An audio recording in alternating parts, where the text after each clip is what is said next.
story of Joyce Vincent. Joyce Carol Vincent was a woman from London who died from an unknown cause. But the freakiest part of this story is that her body was found 3 years later at her home, apparently on the floor, next to a bunch of Christmas presents that she had wrapped. Joyce was born in Hammersmith, London, by way of Grenada, a Caribbean country. Her parents migrated from there.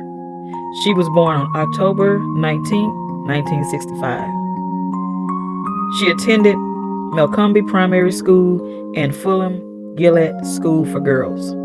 By the time she was 11, her mom had passed away, leaving her 4 older sisters to look after her. At 16, she left Fulham Gillett Primary without qualifications to get her ahead in life.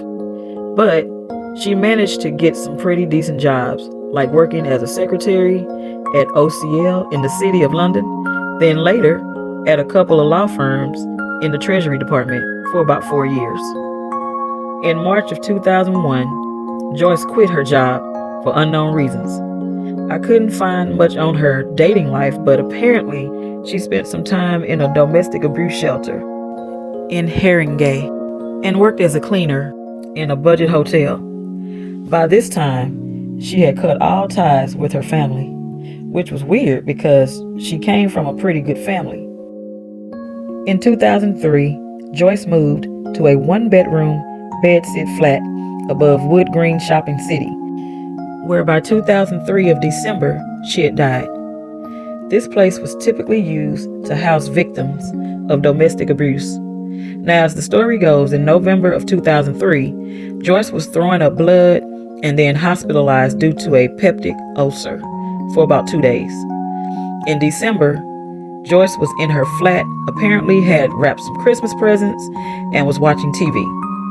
The day and the cause of Joyce's death is unknown, but she had died.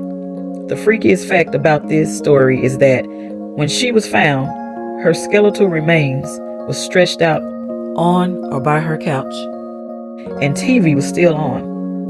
I'm surprised that the lights were still on for that long amount of time. After all, it was 3 years before her body was actually found. The scent of her decomposing body was mistaken for the garbage outside and the waste bins. Apparently, no one could look into her windows because they did not allow direct sight into her flat.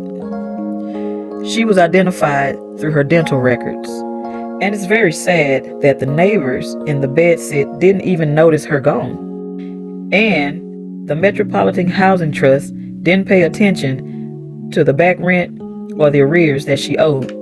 Joyce's friends labeled her as someone who fled at the sign of trouble, whether it was a job or a living situation or running from her family. Wow. In 2011, a movie called Dreams of a Life was written and directed by Carol Morley. The research for the movie was gathered by tracking down people who actually lived in the building.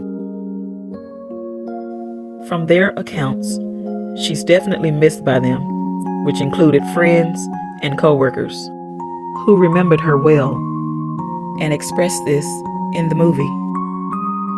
R.I.P. to Joyce Carol Vincent.